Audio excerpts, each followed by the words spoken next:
A Welsh backbench MP has secured a debate which is not news in itself, but the way that he secured this debate, and it's the subject matter. Owen Smith, the Labour MP for Pontypridd, successfully pitched his plan for a debate on victims of contaminated blood transfusions, using a Dragon's Den style competition beforehand. Owen Smith is here. Dragon's Den competition to pitch a debate, is that right?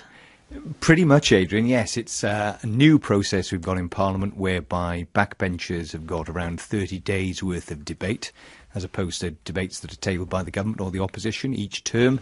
And the Dragon's Den bit comes in because there's a new committee, a backbench business committee, and in order to get selected by for a backbench debate, you need to go before the committee and make a 5-minute presentation as to why your subject matter ought to be debated and whether there ought to be a vote on it. I mean, how does that differ from what went before and how you were chosen for 10-minute rule debates or German debates, that sort of thing? Well, that was normally just done by a ballot. So you simply filled in a piece of paper, posted it to the speaker, and you saw where you came out in the ballot. In this instance, you actually got to go make your pitch in person.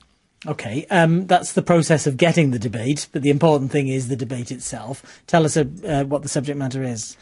Well, the subject matter, and the process matters because in this instance, the radical and different thing is it's a debate on the floor of the House on a substantive motion. It's a debate on which you get a vote. So the government can be defeated on. So a lot of backbench votes or backbench motions in the past have been, as I've said, 10-minute rule debates or German debates. They're interesting discussions, but don't really affect anything. Precisely right. Whereas in this case, were the government to be defeated, then clearly they would have to do something. And the subject matter in this case is around the issue of people who were contaminated in the 1970s and 80s, infected with hepatitis C and HIV as a result of being either transfused with infected blood products or given things like factor VIII clotting agent. And these were principally haemophiliacs, and the problem was that there was factor VIII being imported from foreign sources, often from the US and often from blood taken from, for example, prison populations, and therefore contaminated.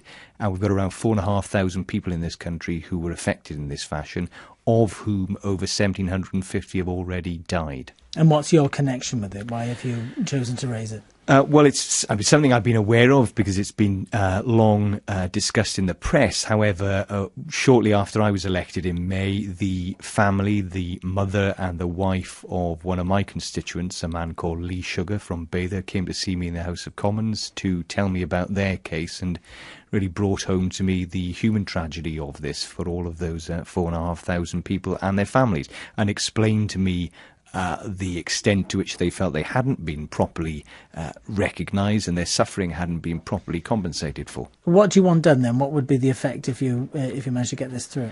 Well, to a certain extent, it depends on what the motion is. What I think we ought to do. No, it's not. We need to discuss that and decide that. But I think there was an independent public inquiry into this issue a couple of years ago. It made significant recommendations about how haemophiliacs ought to be treated. That ultimately there ought to be far more fulsome compensation paid. You've talked about this directing the hands, I suppose, of the government if the government's defeated. It's obviously very important. It's obviously very emotive. How do you, as an opposition politician, stop this being a political football?